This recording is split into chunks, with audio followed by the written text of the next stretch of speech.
नमस्कार, स्वागत है आप सबका हमारे खास कार्यक्रम देश देशांतर में। मैं हूं कवीन सचान। देश देशांतर में आज बात बुजुर्गों की, उनकी बढ़ती जनसंख्या की और भविष्य में उनके स्वास्थ्य चुनौतियों की।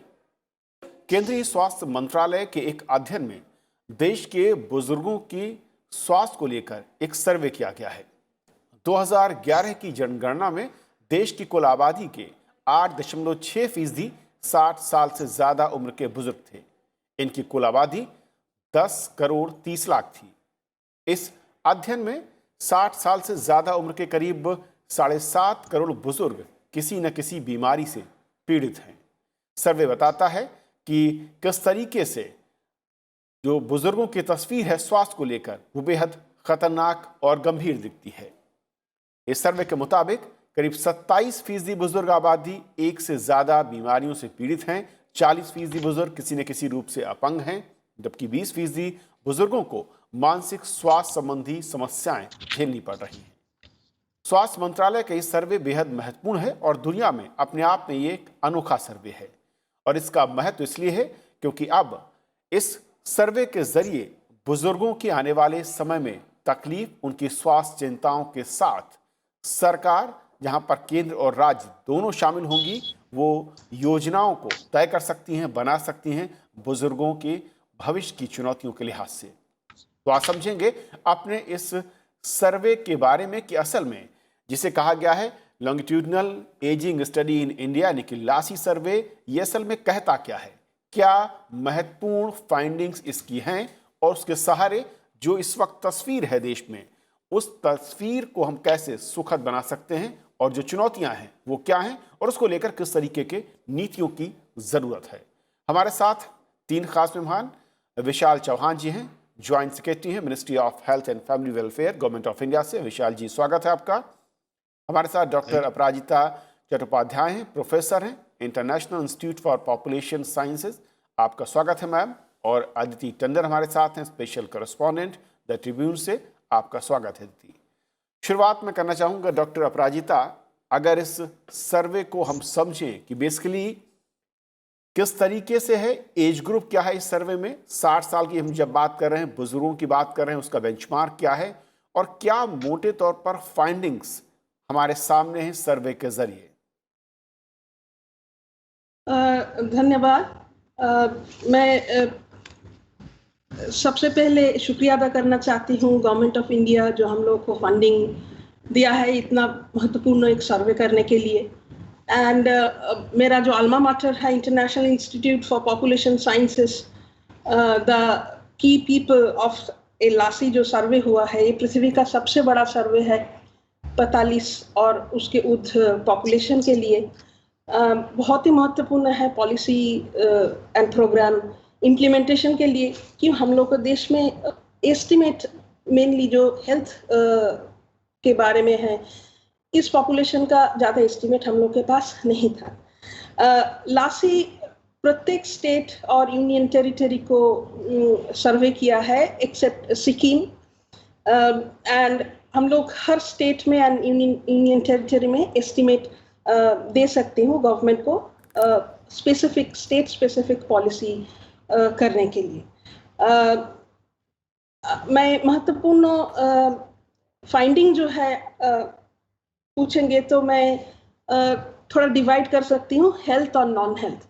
लासी बहुत ही बड़ा सर्वे है, उसमें हर एक कंपोनेंट है, and social component, economic component, housing environment component and health issues. तो मैं थोड़ा डिवाइड करके आप लोगों को की फाइंडिंग समराइज कर सकती हूँ। जी बिल्कुल।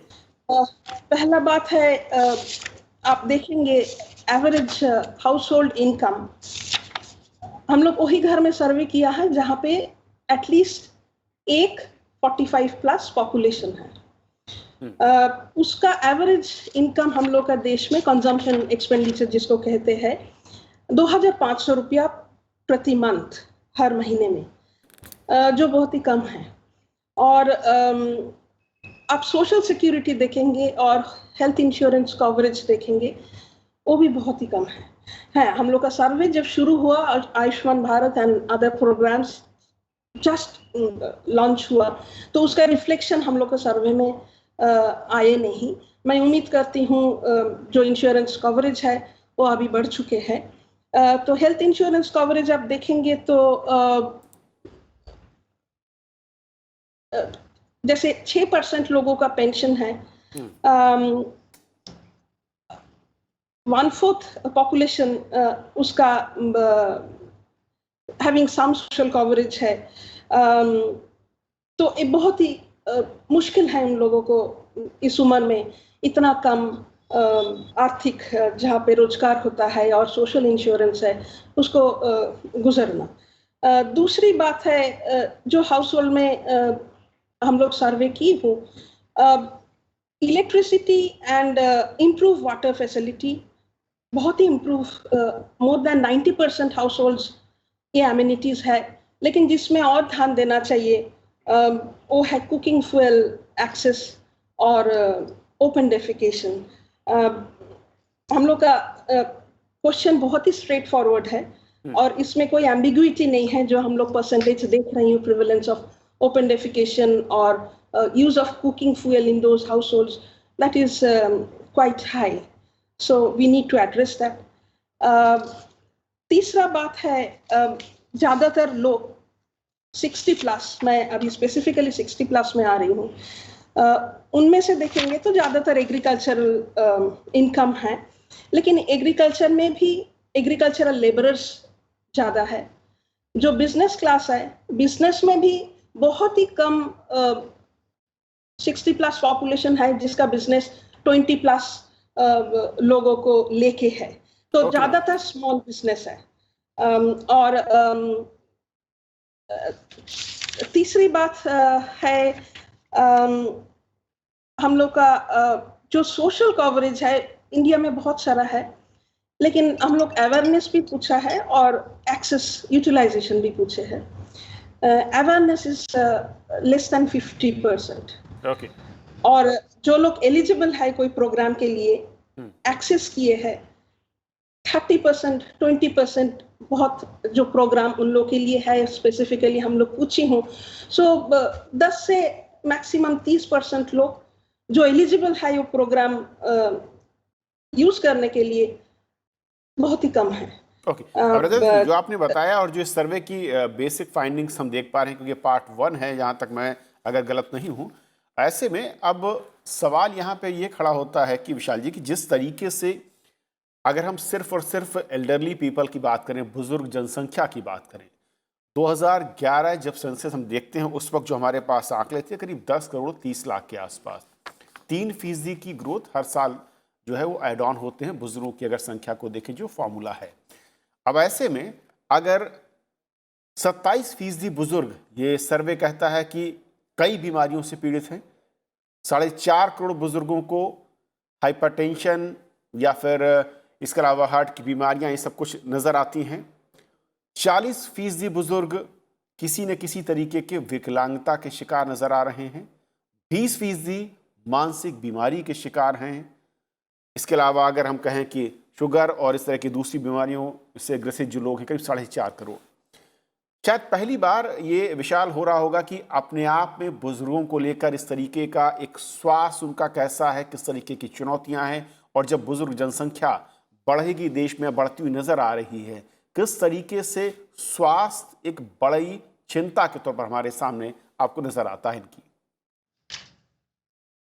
नहीं, आपका ये मेरे से प्रश्न पूछ रहे हैं जी, तो आपका कहना बिल्कुल सही है कि जैसे जैसे बुजुर्गों की संख्या बढ़ रही है डेमोग्राफिकली और उनकी स्वास्थ्य समस्या एक बड़ा एक ज्वलंत जो है ये हमारे सामने बन के आ रही है समस्या, और इसके लिए भारत सरकार ऑलरेडी एक जो प्रोग्राम चला रही है, national programme for health care of elderly. ये प्रोग्राम का फोकस ही ये बुजुर्गों की समस्या जो स्वास्थ्य समस्याएं हैं उसको फोकस में रख के ये नेशनल हेल्थ मिशन के अंतर्गत ये प्रोग्राम चलाया जा रहा है। और इसमें आप देखेंगे कि इस प्रोग्राम में प्राइमरी हेल्थ केयर से लेके टर्शरी हेल्थ केयर तक की सभी बुजुर्गों के लिए व्यवस्थाएं की गई हैं। जैसे आपको मालूम है कि पूरे देश में भारत सरकार ने ये टारगेट रखा है कि 1,50,000 Ayushman Bharat health and wellness centres हमें बनाने हैं। तो इसके अंदर 12 जो एसेंशियल पैकेजेस या सर्विसेज हमें देनी है, उसमें जीरैटिक केयर एक प्राइमरी हेल्थ सेंटर पे, सब सेंटर पे एक बड़ी महत्वपूर्ण एक कड़ी है उसकी, एक बहुत महत्वपूर्ण उसकी एक सुविधा है और ये दी जा रही है। अभी तक हम लोग लगभग पूरा सभी प्रदेश मिला के 33% या लगभग 1/3 हेल्थ एंड वेलनेस सेंटर बना चुके हैं, जो कि 2022 में पूरे हो जाएंगे। तो इसमें प्राइमरी हेल्थ सब सेंटर में, प्राइमरी हेल्थ सेंटर में और इसके बाद कम्युनिटी हेल्थ सेंटर में और डिस्ट्रिक्ट हॉस्पिटल में हमने ये इस कार्यक्रम national programme for health care for elderly के अंतर्गत हमने इसमें बुजुर्गों के लिए अलग से एक ओपीडी की व्यवस्था बनाई है। प्रत्येक देश के प्रत्येक जिला अस्पताल में ये स्कीम लागू हो चुकी है और इसके अंतर्गत कई राज्यों में और कई जिलों के अंदर डिस्ट्रिक्ट हॉस्पिटल के अंदर जो जिला अस्पताल होता है उसमें 10 बेड की एक बुजुर्गों के लिए या वृद्ध जनों के लिए एक इन पेशेंट यूनिट एक अलग बनाई गई है, जिससे उनको बेड मिलने में कोई सुविधा ना हो। उनके लिए ओपीडी की व्यवस्था अलग करी गई है। कुछ राज्यों में उनके डेज फिक्स कर दिए गए हैं, जिससे कि उनको लंबी लाइन में ना लगना पड़े, उनको स्वास्थ्य की कंडीशंस को देखते हुए उन्हें घंटों इंतजार ना करना पड़े। तो इस तरह की उनके लिए अलग ओपीडी की व्यवस्था, अलग लैब टेस्ट की व्यवस्था, अलग दवाई देने की व्यवस्था बनाई गई है और वो कई राज्यों में, कई जिलों में ये लगभग लागू हो चुका है और बाकी में भी ये धीरे धीरे लागू होता जा रहा है। इसके अलावा मैं ये भी कहता हूं कि 2016 में बहुत बड़े 2 नेशनल सेंटर फॉर एजिंग केंद्र सरकार ने बना रही है और घोषित किए। उसमें एक दिल्ली एम्स में बन रहा है जो कि लगभग 80% पूरा हो चुका है और दूसरा एक चेन्नई में बन रहा है जो कि 90% लगभग पूरा हो चुका है। तो आप देखेंगे कि प्राइमरी केयर से लेकर टर्शरी केयर तक बुजुर्गों के स्वास्थ्य जो है सरकार के फोकस में है, प्राथमिकता में है और ये जो सर्वे आया है अब ये हमें इसमें बहुत मदद करेगा, हमें पॉलिसी बनाने में केंद्र सरकार को, राज्य सरकारों को। ओके।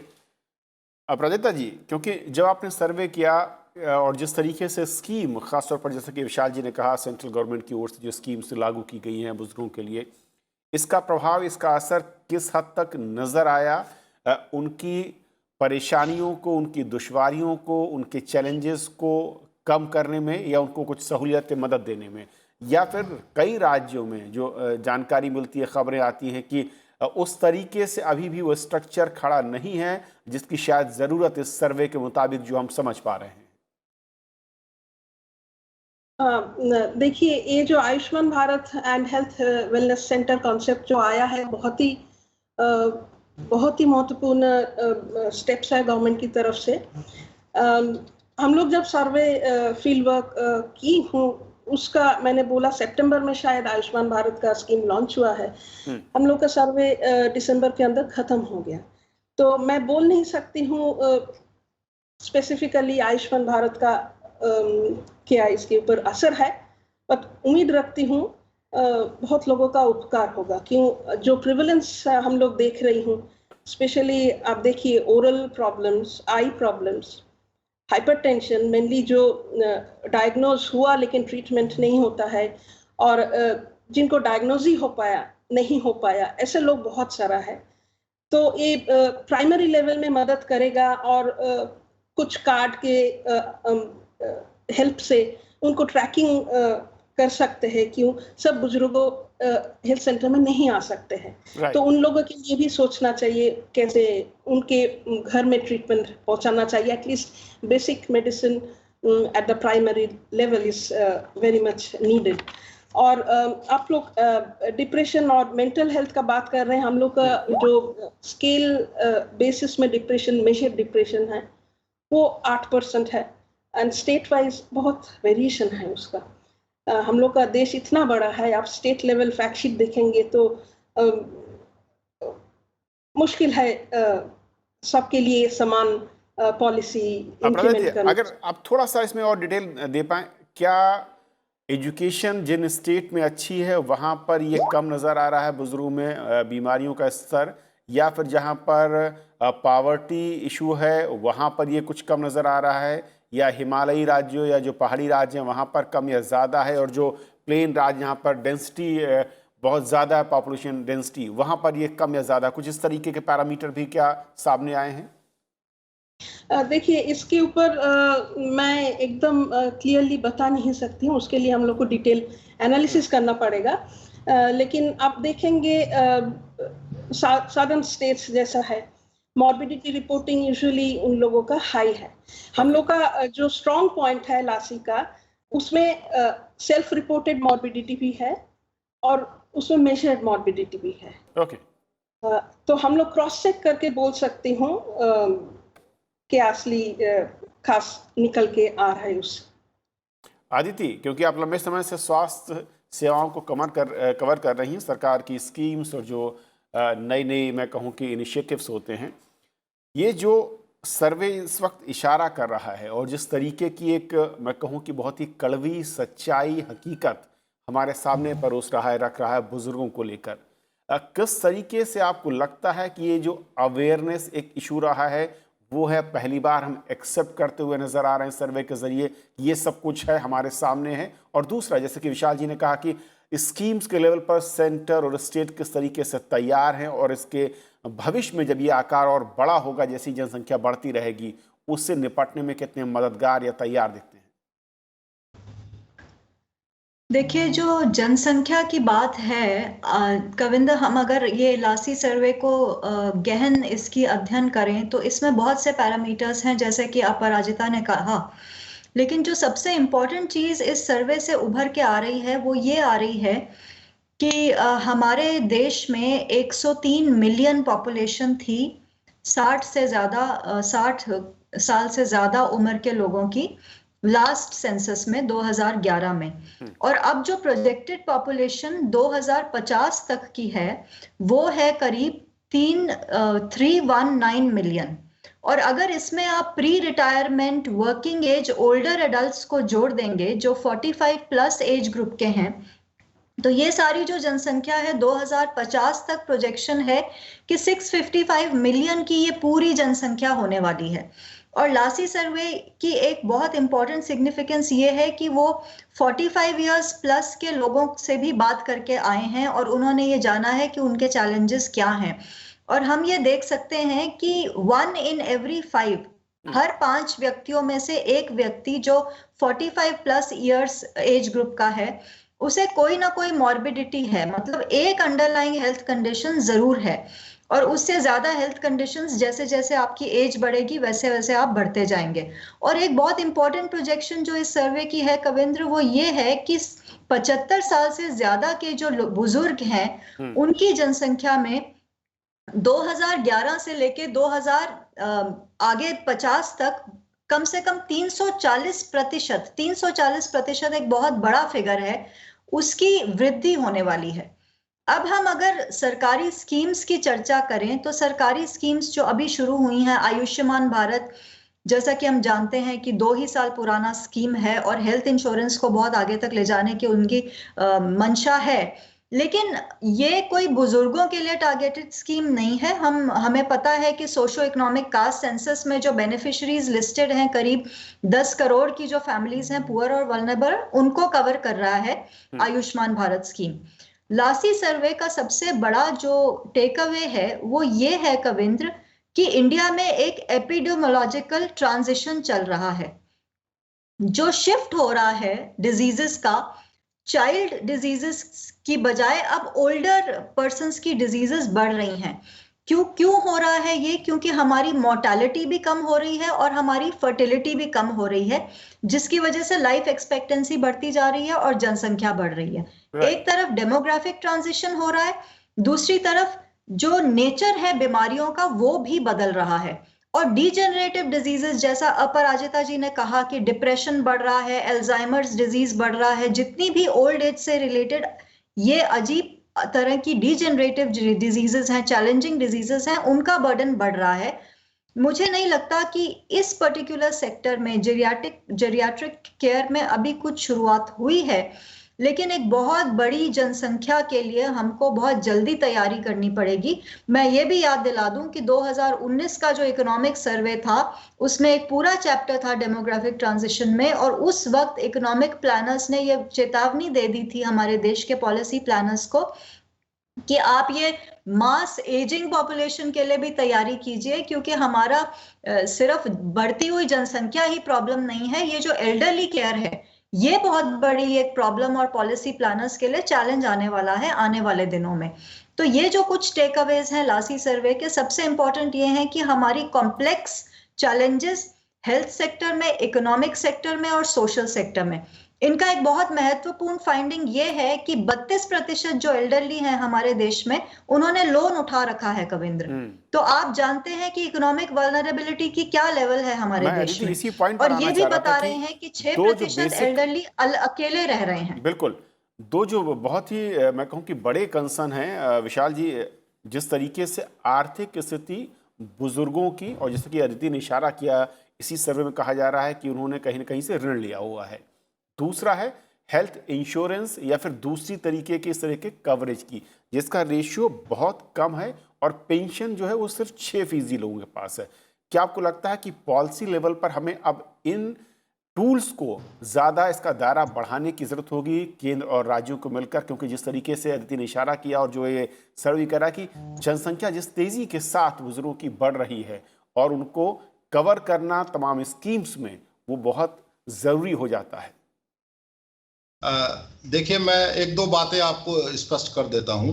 एक तो ये जो सर्वे का डेटा है, ये सर्वे अप्रैल 17 से लेकर दिसंबर 18 के बीच में हुआ है, और ये लासी सर्वे जो है इसकी सबसे बड़ी खासियत जो है ये लॉन्गिट्यूडनल एजिंग स्टडी है, तो ये हर 2 साल बाद की जाएगी।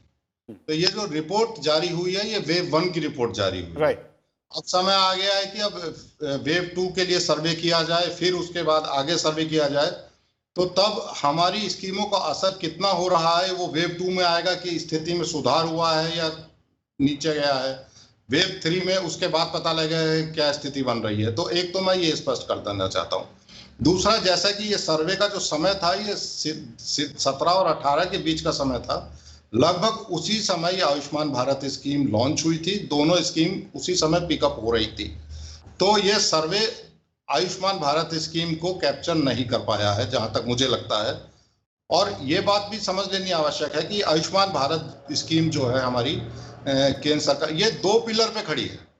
एक तो जैसा कि अभी आप कह रही थी कि प्रधानमंत्री जन आरोग्य योजना, जिसमें SECC बेस्ड डेटा के आधार पर उनका ट्रीटमेंट होता है 50 करोड़ फैमिली पॉपुलेशन का, एक तो वो पिलर है। लेकिन जो दूसरा प्लेयर है, जो पहले हमारे प्राइमरी हेल्थ सेंटर थे और जिनका फोकस खाली मैटरनल हेल्थ पे था या टीकाकरण पे था या मातृत्व सुरक्षा के इत्यादि प्रोग्रामों पे था, अब उनका दायरा बढ़ा के 12 एसेंशियल सर्विसेज उसमें कर दी गई हैं, जिसमें जेरियाट्रिक केयर एक बहुत महत्वपूर्ण स्कीम है। तो दूसरी बात, तो दूसरा पिलर जो आयुष्मान भारत का है, जिसमें 1,50,00,000 हमको वेलनेस सेंटर बनाने हैं, उस पे बहुत तेजी से काम चल रहा है, और उसका बहुत ही इंपॉर्टेंट इंग्रेडिएंट है पॉपुलेशन बेस्ड स्क्रीनिंग, जिसमें गांव-गांव में हमारी ANM आशा जो है वो पॉपुलेशन बेस्ड स्क्रीनिंग कर रही हैं। वो स्क्रीनिंग 5 बीमारियों को लेके है: hypertension, diabetes, oral cancer, breast cancer, और जो 5वीं है सर्वाइकल कैंसर। तो ये 5 स्क्रीनिंग में बहुत अच्छा काम सभी स्टेट्स में हो रहा है। मैं आज की तारीख में हमारे पास डेटा, जो हमारा ऐप है उसके अंदर, जो एप्लीकेशन है उसके अंदर डेटा हमारे पास 7.8 करोड़ जनसंख्या का डेटा हमारे पास उपलब्ध है, उनकी स्क्रीनिंग हो चुकी है। और ये ग्राफ अगर आप देखेंगे, except for the Covid period, ये पॉपुलेशन बेस्ड स्क्रीनिंग बढ़ती चली जा रही है।